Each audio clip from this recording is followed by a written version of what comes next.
Hi there, everyone. This is Adam Leventhal. Welcome to the Athletics 2023-24 Season Awards. We are streaming on X. And in the studio, we have Tim Spiers. How are you? How's it going? Oh, good. You right? I'm very well. John Mackenzie is here for our awards ceremony. You've dressed up, I see. Well done. I'm ready and raring to go. Thank you. And Duncan Alexander, Hello, the man Adam. with all the answers. Hello, you right? Yeah, I'm good. How are you? I've got some answers and maybe a few questions. Oh, I like it. Good. So, just to explain for you tuning in, what we're doing here, we're going to be naming our Player of the Year, Young Player of the Year, teams and goals of the season in both the Premier League and the WSL. We'll also have our European awards, including individual gongs for Serie A, Bundesliga, La Liga and Ligue 1, plus our insiders signings of the season. David Ornstein is going to be joining us later. Our women's football writer, Charlotte Harper, is going to be with us as well. So we have a lot to get through. We're going to start in the Premier League with our main award, which is the Premier League Player of the Season. Now, everyone in this room knows who the winner is. But before we get to the winner, we are going to maybe pose our alternative contenders, or the people that should be in the mix in this conversation. So we'll start with Tim Spiers. Who would be in the mix for you for this title? I think there are probably four who would be Foden, Palmer, Odegaard and Rodri. Okay, yeah. They're the top four for me. Okay, Palmer in the mix. Okay, fine. For the main award, John? I agree entirely with Tim. I think that those are the four standout candidates for me. Terrible debate. Yeah, are you going to agree with that? Well, like someone trying to bulk up a buffet, I'll add some rice into the mix. Oh, nice. Because I think he, has almost been as influential as Rodri. But it's been a good season for midfielders, I'd say. Okay. Well, do you want to do a drum roll for who the winner is? Let's do it. Why not? The winner of the Athletics Premier League Player of the Season. And a reminder, all of these awards voted for by our own writers here at The Athletic. Just to add a little bit of extra suspense, our winner is Rodri of Manchester City. Congratulations to the Manchester City midfielder. Why has he won it, Duncan? He does a lot of things very well. I mean, he's essentially given us a title race because, when he was missing in the autumn, City lost all three games he missed. Their record without him this season in the Premier League is played 4, lost 3. So, I mean, he really is that vital to the team. I think without him, they wouldn't be in the position they got into. John? Just an incredible player insofar as just does everything right. So maybe doesn't necessarily stand out in terms of the big moments, although he has had increasingly, I would say, some of those. But in terms of what it is that Manchester City are trying to do, he just is the perfect pivot player for them. It's been remarkable that the improvement we've seen in him over the last few seasons. Obviously, easy to forget that he was a little bit shaky when he first arrived, but is now, you look at him and you think, is this the perfect Pep Guardiola pivot player? And put him against someone like Sergio Busquets in the same vein. But yeah, Manchester City now, big part down to what Rodri offers them. It was funny in the midweek game last week against Tottenham, which Manchester City won. I think it was in the first half. It might have been in the second. But there was a misplaced pass from Rodri. Yeah, it was so and everyone noticeable. sort of went, oh, hang on a minute. What's going on? What's going on? He's so reliable, isn't he? Yeah, I did ask that question. What is going on? Yeah, it was weird. I liked the way that opposition teams will target him and press him, and he still comes away with the ball or gives it to a teammate. Very rarely gives it away. Also, when he did miss those games earlier in the season, Pep basically tried to get 3 players to do his job. It's just so noticeable that he's irreplaceable. There's no one else in the league that can do what he does. Hello guys, I'm here to thank for the Athletics Premier League Player of the Season. For me, it means a lot. I couldn't do it without the help of my teammates, the coach Pep and the whole club, the fans. You've been amazing the last year, and so happy to receive this award. It means a lot for me in the way it is, the way they understand football. And yeah, I think for players, for us as a midfielder, it means a lot. So thank you very much again for the award, and see you soon to all of you. So it is congratulations to Rodri, our Premier League Player of the Season. Duncan, you have a little. I feel like you've got some more pearls of wisdom. Well, just one more thing. City are the first team in top flight history to complete more than 90% of their passes. We don't have data going back to the 1800s, but I'm pretty sure that is correct. And he's obviously, a massive part of that. And I think without him, the whole system doesn't really work. So, yeah, fair play. Also, the Premier League put forward 8 players for their official Premier League Player of the Season, and he wasn't on it. It's interesting though. Why do you think he's not necessarily in that conversation? Is it because we favour more flamboyant, more attacking players? That's just how we're programmed. I think recency as well.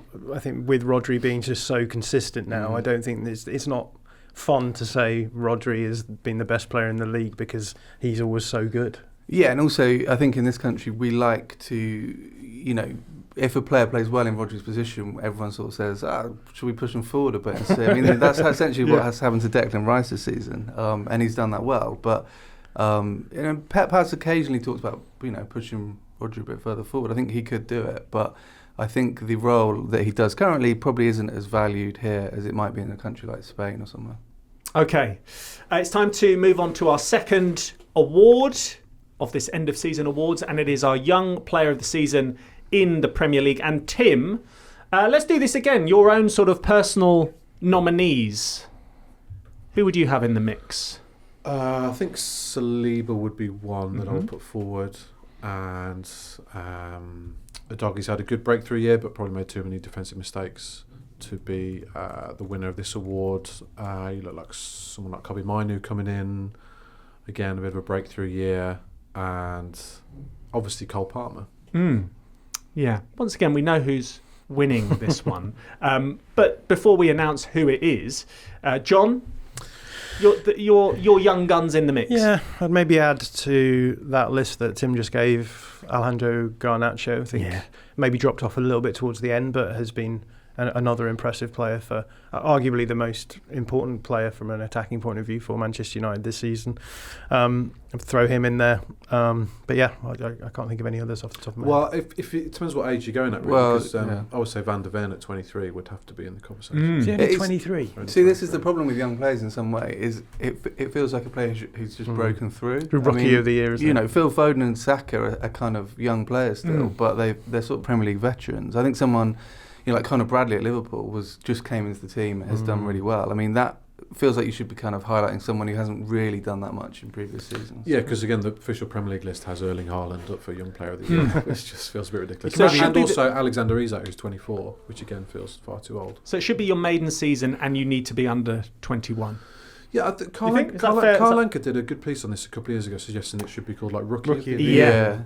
He's big on that. Yeah, I agree with that. Yeah, I agree. And you should only be nominated once, right? And then you're out of the running, yeah. Well, whatever the parameters, this player, our winner of the Premier League Young Player of the Season, probably fits it pretty well, doesn't he? It is Chelsea's Cole Palmer, who has been exceptional this season. Thank you for the round of applause, John. Second in the Premier League goal tally. He's had an exceptional goal-scoring season. There was only one winner of this one, wasn't there? Yeah, I mean, Chelsea have been hilariously bad for a lot of the season, and he's sort of been... Not the end of the season, though? No, but he's sort of been head and shoulders above far more experienced teammates. It's the mentality for me that he's been driving that team on, despite the fact that it's his first season. There's been a lot of chat recently about why did City sell him and how much would he have played if he'd been there. Sometimes you see it with a lot of players. You just need a new environment can really kick you on. New manager, even like a new city. Maybe a slightly different position. Lots of these things can really make a big difference. But obviously, the talent was always there, and it was always going to come through. Weirdly, he's the only Man City player to score against Arsenal this season. He's obviously scored in the Community Shield. And everyone was like, he might get a few minutes for City this season. Turns out just turned into sort of one of the best forwards we've seen for a long time. I mean, I think his peak was obviously in April, and he scored a hat-trick at home against United, and then next home game got 4 against Everton. So, yeah, I mean, he's just sort of every type of goal as well. You know, he can kind of do it all. I mean, even the one he scored last week at Brighton is sort of a header that he fashioned from one of the hardest crosses I've seen for ages. So, yeah. He's scored a lot of penalties as well, but I think has stood out in that regard as well, and taken some really quite high pressure penalties for them. Well, he's had to battle to get the ball at times as well. Yeah, when it was easy, they all wanted to take one. Right, that was a joke. But yeah, he's taken game-winning penalties and has been ice cool. And obviously, this is something that you would want to talk about, John. If you're not familiar with it, John hates me talking about performances in the league and then a knock-on effect for your international chances. But how much of a key cog is he going to be in the wheel for the Euros for England, do you think now? Yeah, maybe a little bit too early in the cycle, but it's great having a player like that you can bring off the bench in games, because he is a difference maker. And I think at the elite level, having players like that, I think one of my criticisms of Chelsea this season has been sometimes in possession they are a little bit stodgy, a little bit staid, and I think he's been able to fashion these openings to create chances, and that's just perfect for tournament football. And as you said, like the attitude that he has, that he can change games, is important there as well. So there we have it. Cole Palmer is our young player of the season. We're going to head straight now into our team of the season. Who wants to do the honours? I feel like I do a lot of talking on these sort of award you're shows. the host, aren't you? Well, yeah, that's what I'm supposed to do, isn't it? We have. He is probably no one's favourite goalkeeper apart from Aston Villa's fans, because he is probably the biggest house in the world in terms of goalkeeping. It is Emi Martinez. Thoughts on him? Great goalkeeper, obviously, but he's difficult to love. I really like him. Oh, okay, fine. Yeah, I think it's absolutely hilarious. Right, Yeah, it works. It does work. And he backs it up with being an outstanding goalkeeper. Yeah, Duncan?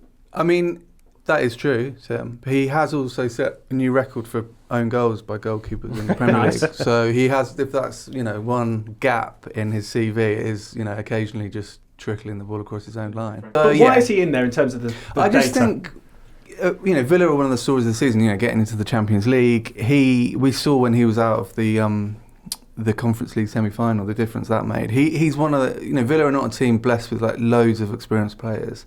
And he, is a World Cup winner, and he brings that attitude to them. And I think that is kind of what can get you over the line. Yeah. He gives you an extra edge, doesn't he? Yeah, and I don't know if you've got the however many hundred offsides that Villa have won this season. A big part of that is down to having a goalkeeper who can handle playing a high line. So it's not just the shot-stopping stuff, which he's obviously great at, but the ability to be able to give Unai Emery on the field what he needs to when they're in open play. Let's talk about 3 of the defenders, because they all hail from Arsenal. Ben White, William Saliba and Gabriel. It was going to be nailed on that they were in the selection for us, wasn't it? I mean, again, I'd put Van de Ven in there. I think he's been absolutely outstanding, like a proper revelation. I would have him just slightly ahead of Gabriel. Well, why are okay? So rather than getting Van de Ven into everything that you're talking about, why we haven't done signing of the season yet? Why are Arsenal's players so dominant in this back 4? Well, they've obviously changed their style this year to become slightly more defensive and slightly more control heavy, which I think contributes to their defenders therefore looking better defensively. But I think what you would say, it's interesting that Gabriel was sort of on his way out at the start of the season. That's an interesting sort of little nugget to him turning things around. And yeah, Ben White, I guess the biggest compliment you could probably pay him is that he's just a right back now. And if he was called up by England, which is a contentious one, which John would love to talk about, it would be as a right back. He's completely remodelled his game. Yeah, he's not. I mean, I think last year he was a solid right back. This year, I mean, you'll know as well, John. He's in terms of attacking, him and that triangle between him and Odegaard and Saka is basically the heart of what Arsenal do. And I think he's the one that's improved the most. The other two are sort of established players, and he really has added that to his game, and it's been outstanding. With Gabriel as well, I think if you consider that not only is he playing alongside William Saliba, who for me has been the Premier League defender of the season, quite comfortably. He's also often playing on the other side with more of an elbow back fullback, so like a centre back who's been converted into playing as a fullback, and then in front of them, you've at times this season had Thomas Partey and Declan Rice, or two defensive options. So I definitely think when you contrast that to Van de Ven, who in many respects is the only line of Van de Ven. Spurs defender. Defence, yeah. I think that that he's had to do an incredible amount of coverage compared to what the Arsenal players have had to do. Now, again, like we can talk about the role of context in terms of the team around you on your position. You still have to play well in that scenario, but I think the amount of possibilities for Van de Ven to actually stack it, and he's only done it in a couple of times in quick succession in the Newcastle game. I think that makes it really impressive what he's been doing. Just on Saliba, I mean, he's played every single minute of every single game, which is very impressive.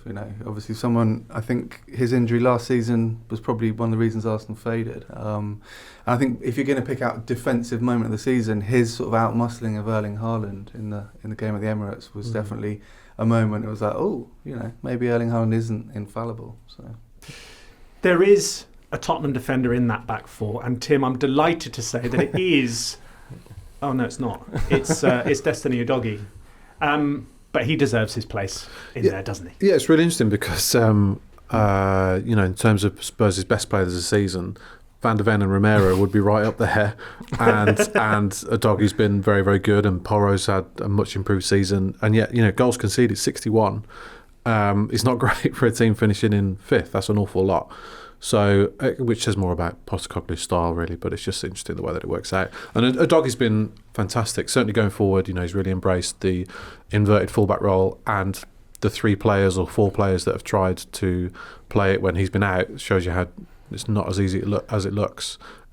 He's very, very young as well, so I think there's massive improvements to come from him. And also, these are all awards of the season, and I think it's easy to forget the start of the season. Spurs start with 8 wins and 2 draws, and he was looked amazing, and that's just as valid.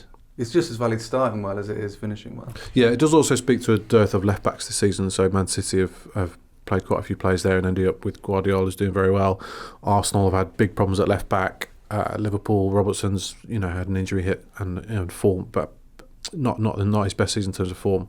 So, not to sort of play down Udogie's achievements, but there's not many contenders for that left back spot. I think Udogie as well plays fullback for an Ange Postecoglou team, which is very different from probably most of the contenders we've got in that position, because not only do we see him inverting, but you see him hitting the front line in build-up, so getting right up alongside the attackers. So I think there's an element there to which he's sort of an outlier insofar as the things that he's done well have been often quite aggressive, high up the pitch, attacking moments too. It's a 4-3-3 formation in our team of the season. We have 2 Arsenal players either side of the Premier League Player of the Season. Rodri, who we've already talked about, Martin Odegaard and Declan Rice. Who wants to talk about Martin Odegaard? I always want to talk about Martin You Odegaard. do, don't you? I think he's a fantastic player, and there was questions at the beginning of the season about him going off the boil a little bit, but as you said before, Duncan, the role that he plays from a creative point of view for Arsenal is remarkable, and I think he's just been fantastic. I honestly think there's been games this season. I think the Chelsea game when Arsenal won 5-0, where it's the sort of performance you don't really see anymore in football almost. It's like off the ball, his work rate is insane. He just presses for 96, 97 minutes.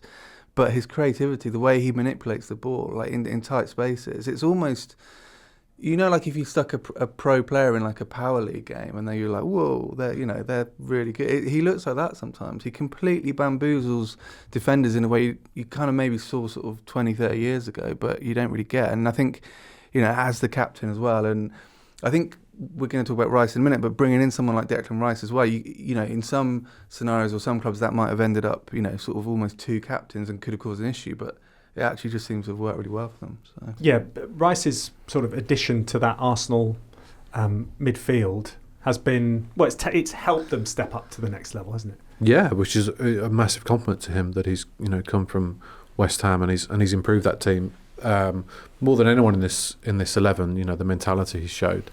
You can't underestimate sort of going to a big club like that and the pressures that have come with it and a title race, but he's embraced it. I think the standout moment for Rice as well was that Luton game in the autumn when he got that. I think it was one of the latest winners Arsenal have had for a long time, and it was right in front of the away fans. As we know, the away end at Kenilworth Road is awful. Awful / atmospheric if you score a last minute winner, which I have witnessed in my time occasionally. Yeah, but it's kind of a good way to sort of ingratiate yourself with the travelling fans, and that was a nice moment. Let's move on to our front three. Cole Palmer is in there, our young player of the year. Phil Foden, who was the Football Writers Player of the Year, is in there as well. And Ollie Watkins, through the middle, quite rightly. Yeah, I do agree. It's interesting that Erling Haaland is by far and away, the top scorer in the Premier League, but isn't in the team. And I think most people would agree that Watkins should be. It's nice for Villa to get some more recognition as well with two players in there. But yeah, the Haaland argument is a fascinating one. If this was his first season in the Premier League, I think he would be guaranteed to be in most people's teams of the season, right? But because it's his second season, had a little injury, took a little dip. He's not really in the conversation for sort of the top awards of the season. Is that unfair? I think so, yeah. I think he's obviously come good the last few weeks again. I think he had a bit of a dip, which is often the time people are thinking about awards. So don't do that, Erling Haaland. But he's still. I think the only thing you can say in Watkins' favour is that he leads the Premier League with assists this season, and it's that creativity that kind of double threat, which I don't think Haaland does really provide. I think City winning the league, fair enough. Villa getting in the top four. That's almost more impressive. We're going to go straight into our goal of the season now. We've had our team of the season. I want to just allow you to maybe pose a few alternatives to our winner, first of all. Is there anything that's in your mind in terms of the goal of the season? I already know what your goal of the season is before you even know what it is. Do you want me to tell you what it was? It was involving a Wolves player. Yeah, Pablo Sarabia. Yeah. What just a goal. Tell us about that goal again. It was such a lovely goal. What I like about it is I've not seen a goal scored like that before. Yeah. And I'm a Wolves fan, so there wouldn't have been too many alternatives. Yeah. But, the way that the ball comes in from quite far away, sort of 30 yards from the flank, and he controls it with his right foot, keeps the ball in the air, and then volleys it home with his left foot. Remind us who it was against? It's against Tottenham Hotspur. It was against Tottenham. Yeah. Brilliant goal. Have you got an alternative to our winner? Yeah, it's one of those questions when as soon as you're asked, I've just forgotten all goals ever. Yeah. So, I can't. Nothing's coming to mind. I'm sure there were ones that if there you were were to other say, goals. I would be like, there were other goals this season. You're right, Duncan. Is there any other goals that you can remember this season that made you feel warm and fuzzy inside? Kudus scored a couple of good ones. Oh yes, he did, didn't he? One against Brentford. Yeah, but that was particularly good. I was behind the goal for that one. It was peachy. Nice. Yeah. Maybe he was trying to hit you from distance. But yeah, he does feel like a very goal of the season-y sort of player.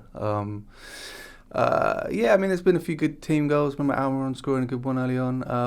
I think the one that we're going to announce as the winner shortly is probably, some seasons it can be up for debate, but I think this one is probably nailed on. Absolutely. And that goal was voted for by our athletic writers and probably anyone that's watched football this season in the Premier League, and it was Alejandro Garnacho for Manchester United against Everton with that amazing overhead kick. It was exceptional, wasn't it? And it was better than Rooney's. Yeah, Rooney's was a little bit shinny, wasn't it? A tiny. It was a bit easier as well, I think. Whereas Garnacho's was like there was a lot of distance between the crosser. He had to go one way and then back the other way almost. Yeah. And it's funny because overhead kicks are always used in films about football. The winning goal is always an overhead. Because I think people that don't really watch football think, that's the best way you can score a goal. And it's not.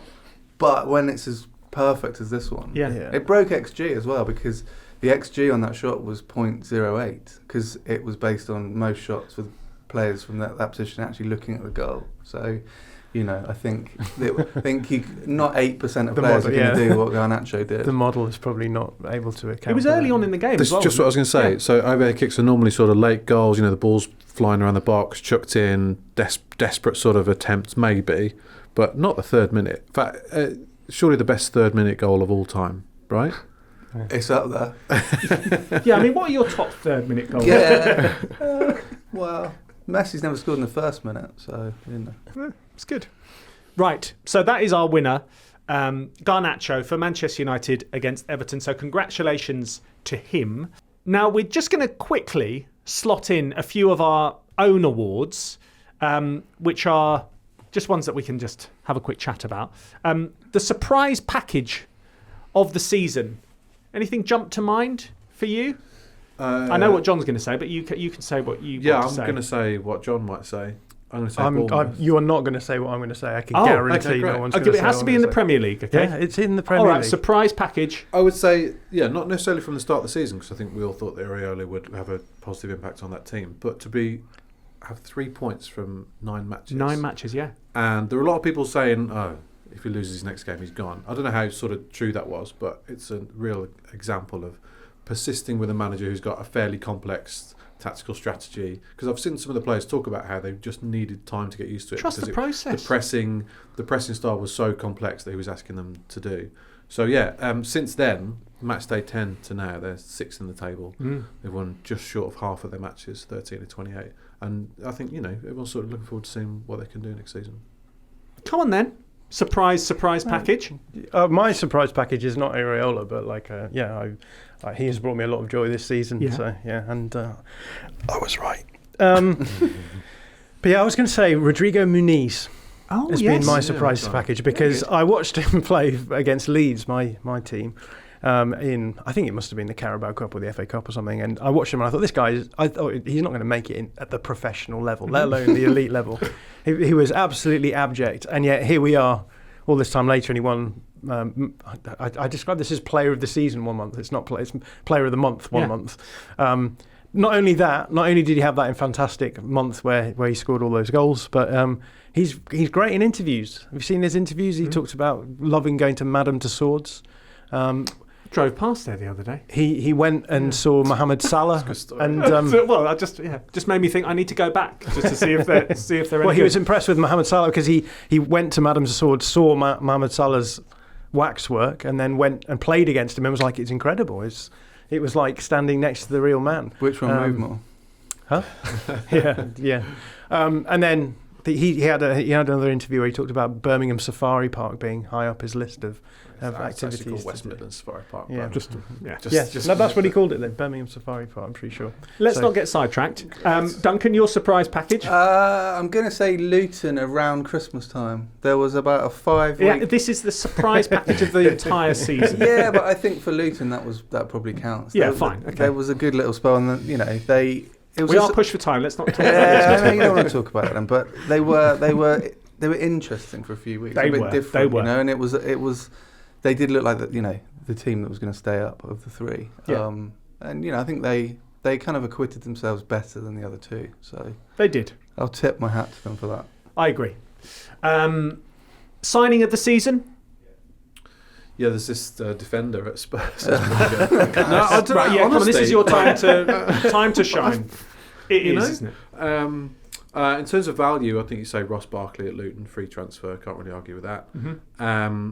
I would have said James Maddison was nailed on for this after the first 3 months of the season when he was absolutely outstanding, but he sort of tailed off as well. Impacted by the injury as well, wasn't it? Yeah, absolutely. Yeah. Definitely a shout out to Adam Wharton. I mean, it's a bit late in the season, but 18 million already looks like a bit of a bargain. Yeah. You probably got to say Cole Palmer, I think. Yeah. Yeah. Declan Rice, I think, is up there as well. Rice. Mohamed Kudus, all the people we've been talking about. Yeah, I would concur. I mean, just on Rice, one of the most expensive players in the history of football, and I think, there's an Arsenal song about he was cheap at half the price, so, and that doesn't sound that ridiculous. 60 million down the drain. Rhyming with Rice. Yeah. They've rhymed Rice and Price. Yeah, they've gone for the classic. But it's hard to get those massive money transfers right. Yeah. Well, look at Chelsea and Man United have sort of proved, Yeah. Well, on that subject, worst signing of the season? Not to be too cruel. It is Calvin doesn't Phillips play in the Premier League. It is Calvin Phillips. It is. Yeah. Or Tonali, maybe. Oh, yeah. Oh, yeah. That's a good one. I mean, he scored a really good goal. Wasn't it? Opening day against Villa. The first goal as well, wasn't it? It was a proper 1980s wasn't midfielder. Wasn't it in the third minute, was it? Was it a third-minute goal? Could have been third, wasn't it? Could have been in the top three. For and then, obviously, compromised by off-the-field issues. Yes. Yeah, and we wish him well.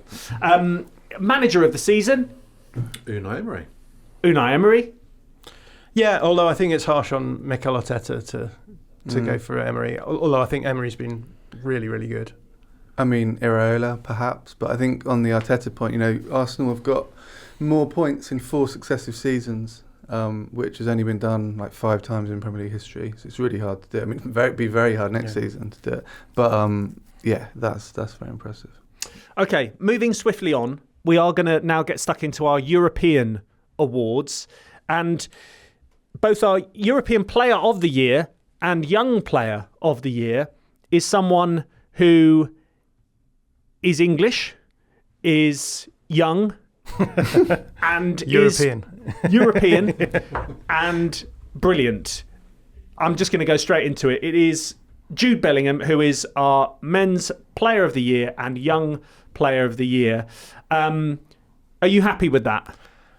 I think I think him getting both of those awards is a little bit unrepresentative of what's happened. But obviously had a great season, moved to a new club, moved to a massive club, and out of the blocks had this new role as a sort of box crashing midfielder / second striker. Things maybe tailed off a little bit more recently, particularly in La Liga.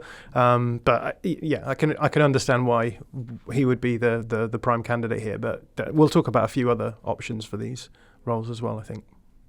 Happy with Jude Bellingham? Yeah. Are you still worried about burnout? I am very worried about his burnout. You are, aren't you? I am constantly worried. Do think about it most days. I think it's the fact that he's done it at Real Madrid at such a young age. Lifts him above others. I think Ancelotti's sort of trusted him to have this key role right in the centre of the team. He had that incredible scoring run at the start of the season, 10 in 10, it's a mentality issue as well. I think he was criticised by former teammates when he left Dortmund for being a bit too Billy Big Time, and this obviously lifted that, taken that into Real Madrid where that's absolutely acceptable.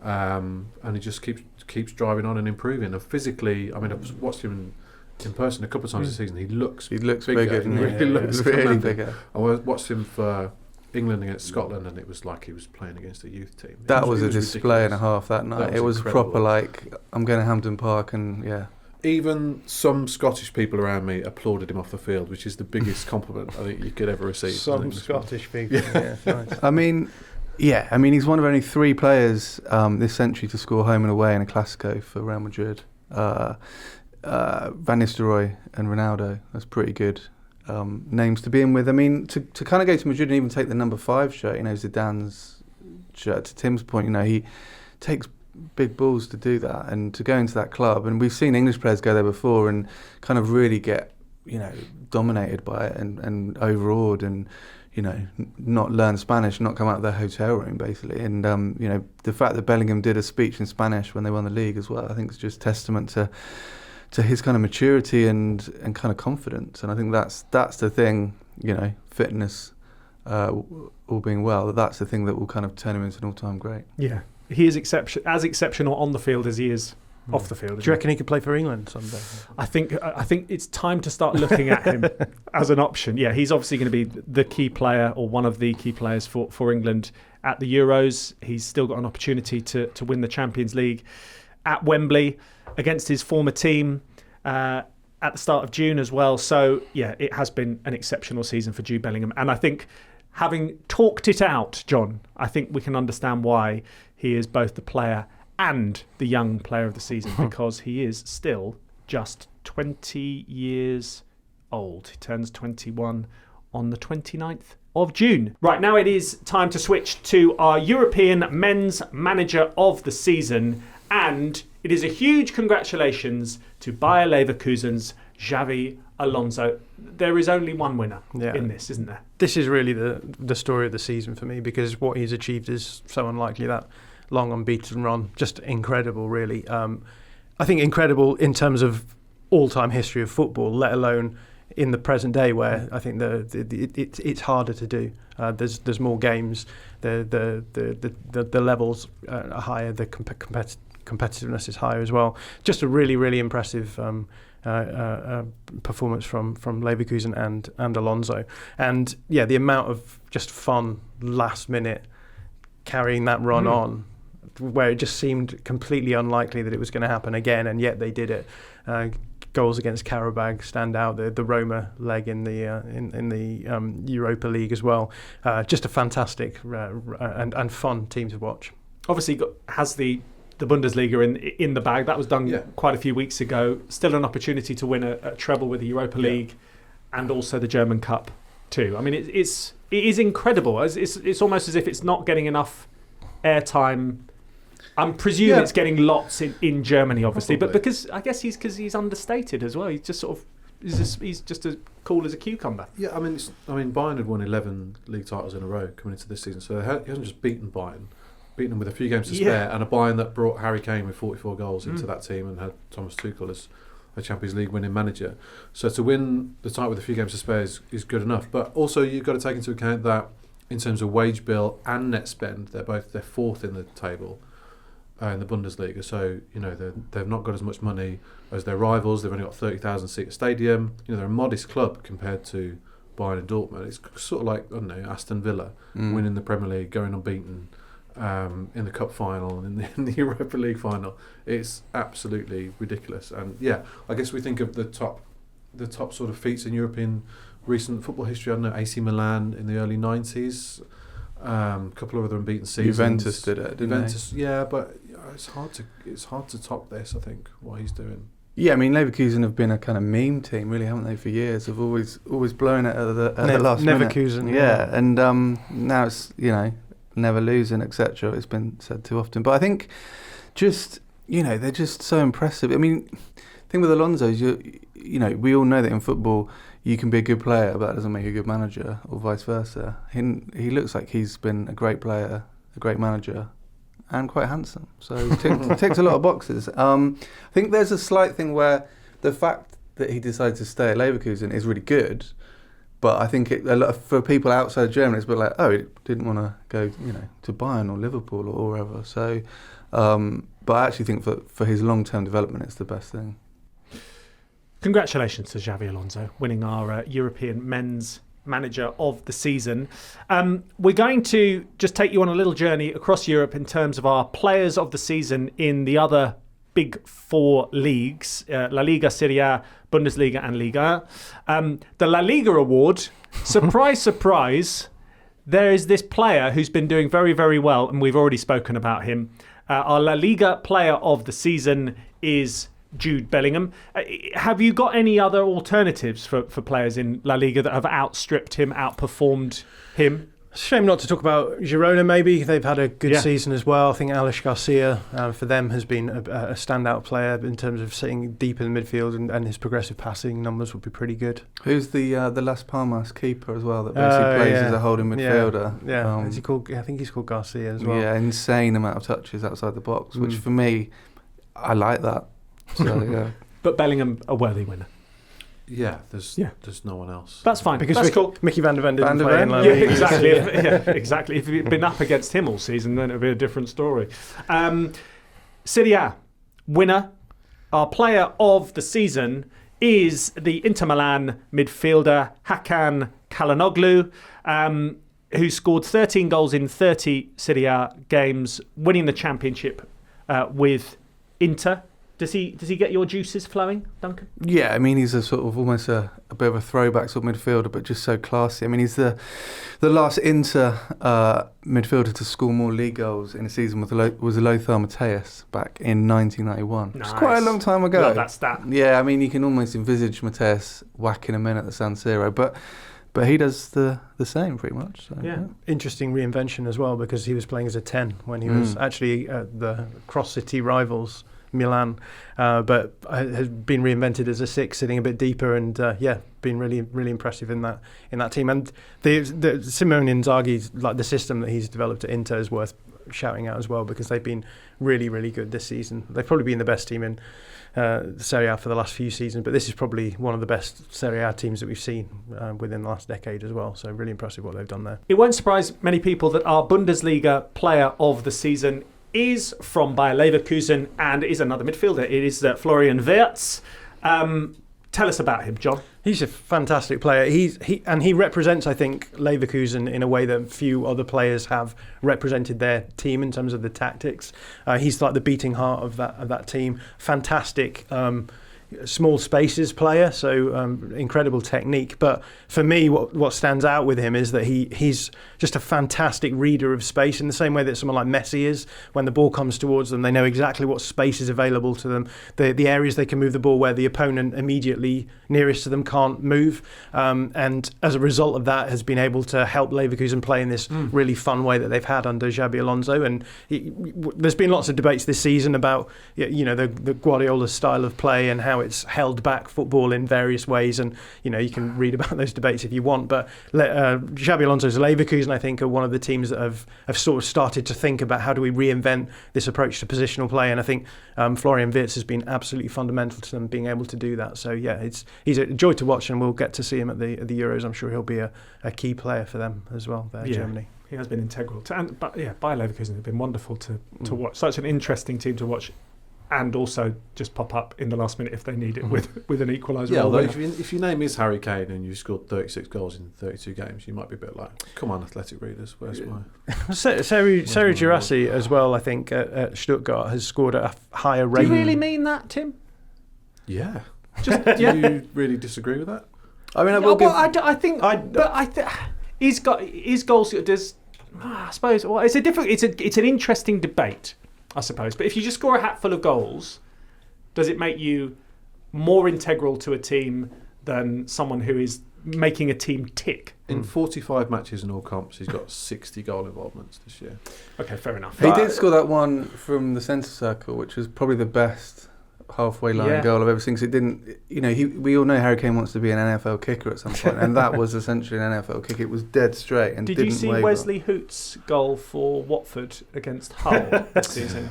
I did see that, yeah. Yeah. And so I just wanted to remind. I would push back on Kane because I think there's been some big games where he's performed poorly, and that's impacted the overall results that Bayern have had. I think. Yeah. Obviously, scoring a lot of goals is impressive, but like Bayern do turn teams over, and I'm not going to say flat track bully, but I think there have been a few games where actually he's put in poor performances, and that's impacted the team. So, but on the whole, credit to Harry Kane for the season that he's had. Final word on our European Player of the Seasons in our leagues. Liga Player of the Season. It is another man who scored a hatful of goals. Surprise, surprise. It is Kylian Mbappe. This will please you, Tim. Why? Top goal scorer. Oh right, yeah. He's won the league, and he's won our. And he knows Mickey van der Ven. I don't know if he does. He doesn't. He knows of him. Big foot race between them two. It would. Van der Ven's very fast. Did I mention that earlier? Well, once Spurs have to sell Van der Ven to Barcelona, then he can go head-to-head in El Clasico against El Kylian foot Mbappe. race. There you go. Well, now it's time to talk about the WSL, and our women's football writer, Charlotte Harper, is here in the studio with us, and we're going to get straight into it. We're going to change it up slightly because I'm going to say the title of the award, and then you're going to tell me who the winner is. We're just going to go straight in. Is that all right? Perfect. Okay, good. Let's do it straight away then. Our WSL Player of the Season is... Manchester City's Khadija Bunny Shaw. And why is she the winner, Charlotte? I think she has had a very complete season and is a very complete striker. Whether that's her finishing, whether that's her aerial threat, whether that's her hold-up play, whether that's her link-up play. She has been a focal point for Manchester City. They really gear the team around Bunny Shaw, and the goals that she has scored are pretty ridiculous. We talk about, and she talks about her height and physicality, but it's her technique, it's her balance, it's her touch, and just the variety of goals, whether that's from long distance, short distance, creating them herself or getting up in the air. Complete striker, complete season. Let's move on to the WSL Young Player of the Season, and it is another Manchester City player, Jess Park. Why? Tell us again. I think patience has been the key for Jess Park. She missed out on the World Cup through a shoulder injury. She then didn't start at all under Gareth Taylor until February, and she only really got an opportunity when Jill Roord was sidelined with an ACL injury. She's come into that number 10 position, and you've seen Jess before make those surging runs, quite quick feet and a lot of trickery, but what was the end product. And this season, she has added those goals and assists, 2 great goals in the Manchester derby at the Etihad Stadium, as well as an assist. And she's very small, very, very slight, but muscles off those players, and has deservedly, made a mark in the WSL, having come back from loan at Everton. And I'm so glad that she got that opportunity. It's obviously unfortunate for Jill Roord, but had Jill Roord not got that injury, Jess Park wouldn't have really featured. But she has just lit up City's attacking threat and combined really well with Shaw as well. And only 22, she's still got plenty more time ahead of her. Is she a worthy winner in your eyes? Obviously, you've described why she is, but is there anyone that was running her close? I think Grace Clinton, again at Spurs, and because of probably this actually is pays tribute to Jess of the quality on show at Manchester City, and she gets in that squad and is winning this award. Grace Clinton stands out because Spurs are a different level of quality to Manchester City, but Grace Clinton definitely one to watch from that England perspective. And of course, 19-year-old Kiara Keating, as Manchester City goalkeeper, has won the Golden Glove, the youngest ever goalkeeper to do so. So some shouts in and about there. So it is congratulations to Bunny Shaw and Jess Park, our player of the season and young player of the season. Let's move on to our team of the season, shall we? Charlotte, do you want to run us through, as if you're sort of on the radio and announcing the team? Imagine if all these players were playing together. Go on, take us through it. Here we go. So starting in goal, we have Manchester City's Kiara Keating, as mentioned, 19-year-old Golden Glove winner. And looking at her stats, she has prevented more goals than expected than your average goalkeeper, than any of the goalkeepers in the WSL. So yes, Mary Earps has that brand and that power, but it's Kiara Keating who comes out on top in terms of the number. A back four of Emily Fox, Jess Carter, Alex Greenwood and Niamh Charles.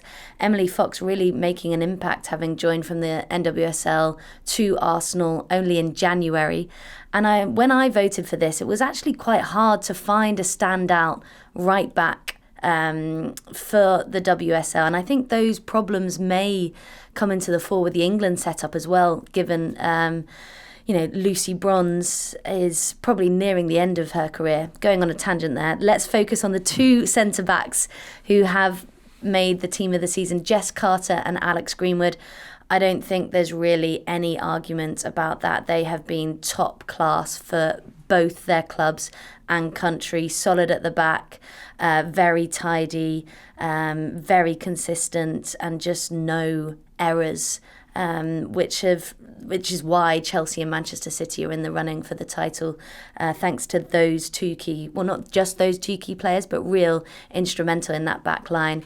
And then Niamh Charles as well at left back for Chelsea, took on the captain's armband, sharing it with Erin Cuthbert, has flourished since she's come from Liverpool and has played across whether it's right or left, but that has been the position that Serena Wiegman has put her in as well, so more comfortable there.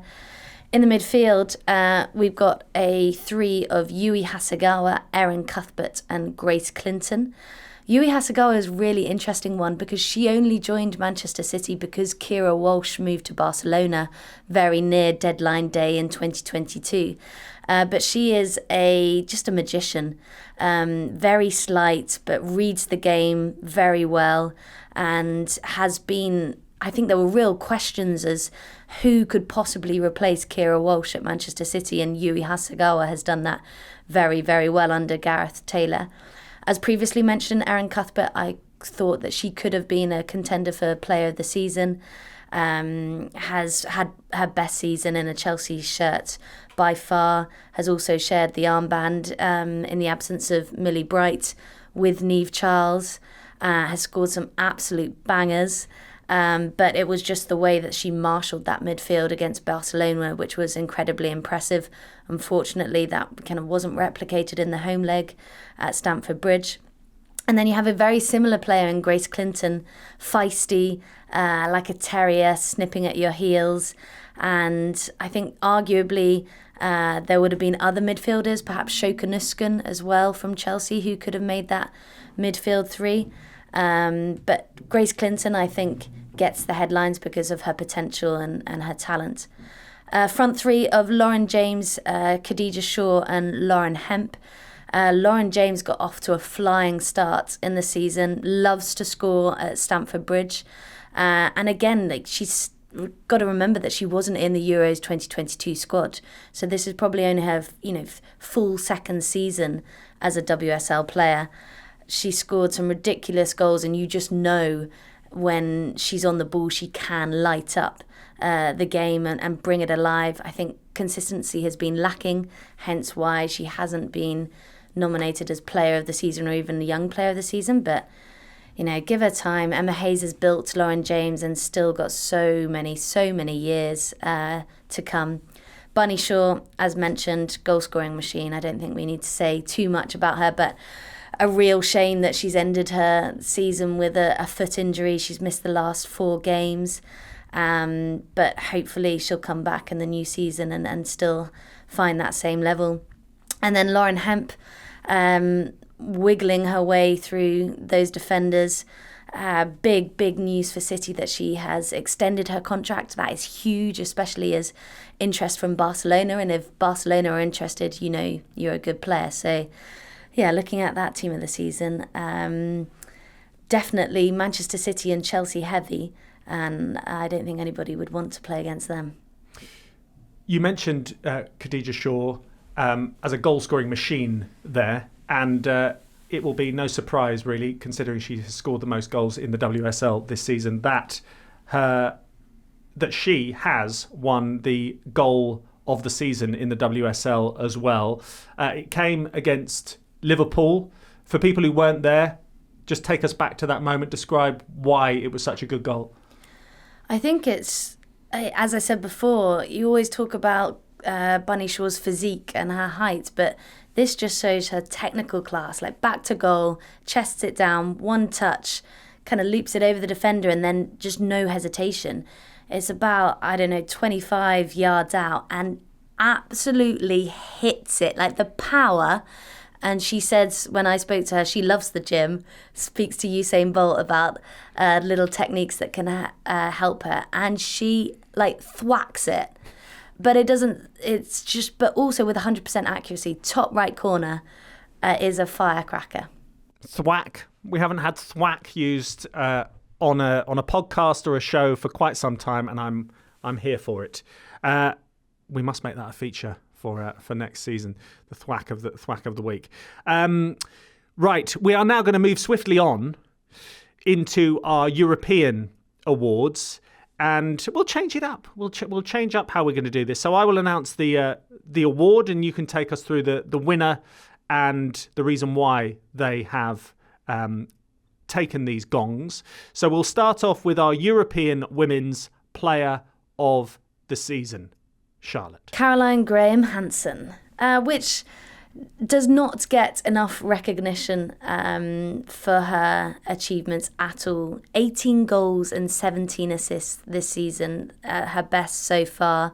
And I think with Barcelona, you have the star names, the star players, whether it's Alexia Putellas or Aitana Bonmati.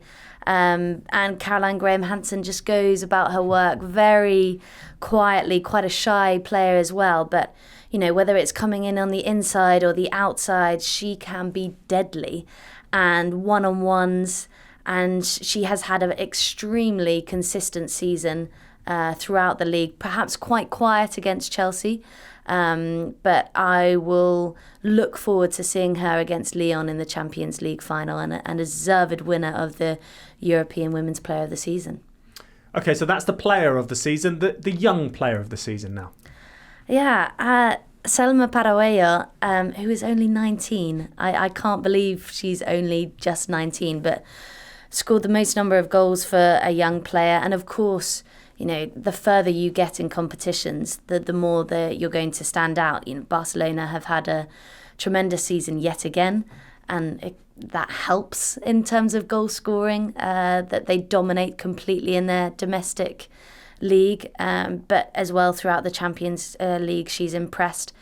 And considering that she only decided very recently that she was going to be a football player rather than a track and field athlete, she is a scary talent and, still very, very young.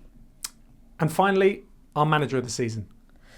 Yeah, Jonathan Heraldez. I always find it difficult to assess a manager when their team has been so dominant because, Barcelona steamroll their league. So can you really say that's good management? But considering Barcelona's very clear DNA, very clear identity, he reassessed his options after the Chelsea defeat at home to then beat Emma Hayes' side 2-0 in front of a sold-out Stamford Bridge. I don't think you can criticise a manager who is still heading for a clean sweep of the titles, has won convincingly, and will probably leave this season, his last season at Barcelona, with a tremendous record. And we will see if he can replicate that in the National Women's Soccer League in the US. Charlotte, we really appreciate you being here. There is further analysis of all the award winners on The Athletic. Thank you. Thanks, Adam. Yeah, big thanks to Charlotte. Just a quick word. We have also been voting on our championship team of the season, which you can see on The Athletic right now. And our player of the season in the championship is a man who will be playing in the Premier League next season, and that is Leicester City's Kiernan Dewsbury-Hall. And we can hear from him now. Hi guys, it's Kiernan here. Just wanted to hop on here to say a big thank you to everybody for voting me the Athletics Championship Player of the Year. It's a huge honour. I really appreciate it. And I guess it means a bit more knowing that it was voted by the writers and the experts. So as a football player, to know that people that watch the game inside out know it, they appreciate what you're doing, that definitely means a lot. And it makes me proud and hungry to do even more. So thanks again, I really appreciate it. And on to bigger and better things next year, hopefully. Cheers. Yeah, congratulations to Kiernan, to Leicester City going up into the Premier League alongside Ipswich. We wait to see who's going to go up via the playoffs as well. Now, one other thing that we wanted to just quickly get stuck into is our Insiders group, which have been voting on their signings of the season. Now, we mentioned a few a little bit earlier on. There are a few names in the mix, and we have a list in front of us. Are there any signings amongst the group that you can see that you would maybe put as your top signing of the season that hasn't been discussed before? Hasn't been discussed. No, it rolls me out. No. Mickey van der Ven, you were going to talk about him again, weren't you? So yeah, congratulations to Kiernan, to Leicester City, Ipswich going up as well. We wait to see who's going to go up via the playoffs from the Championship. One other thing that we need to find out is who our Insiders signing of the season is. There are a few contenders in the mix, some that we've already mentioned ourselves, but the man who runs the Insiders WhatsApp group, if you're not familiar with it, check it out online, is Mr. David Ornstein, and he can announce the Insiders signing of the season. Hi, David Ornstein here. I'd just like to thank every member of the Athletic Insiders WhatsApp group who voted to decide which player should be crowned signing of the season. There were plenty of fantastic candidates, but there can only be one winner, and that is Cole Palmer. 45 appearances, 25 goals, 15 assists. What an impact. He's only the third Chelsea player after Frank Lampard and Didier Drogba to score 20-plus goals and provide 10-plus assists in a Prem campaign. Thanks again to everyone who voted. For more exclusive content from me and the rest of the Athletic team, be sure to join the Athletic Insiders WhatsApp group. Yeah, many thanks to David, and soon it is going to kick into gear, the transfer window, and David will be across all of the news, as we will be as a team here on The Athletic. And I'd like to thank our team for this awards show in the studio. Charlotte, we obviously had in the studio a little bit earlier on. Tim Spiers, thank you very much. Thanks to you as well. You're welcome. John, well done and thank you. Thank you.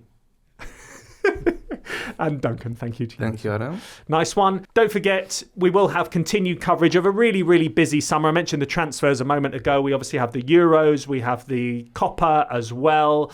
The Totally Football Show will continue with the Athletic FC podcast as well during the tournament. So we'll have everything covered and you'll be able to read so much on The Athletic throughout the summer. But we will leave you with a few messages from our winners on this end of season awards. Thanks very much. Thank you to everyone at The Athletic for voting for me for WSL Player of the Season. It's been an exciting year and I'm already looking forward for next season. Hi everyone, thanks to The Athletic for voting me WSL Young Player of the Season. Hope everyone has a good night and see you next year. If you want to watch more episodes of the show, please subscribe to the channel. We'll be joined by the likes of David Ornstein, Matt Slater, Adam Crafton, Carl Anker, and plenty more through the season. If you'd like to listen to the episodes in full in audio form, search The Athletic FC wherever you get your podcasts from.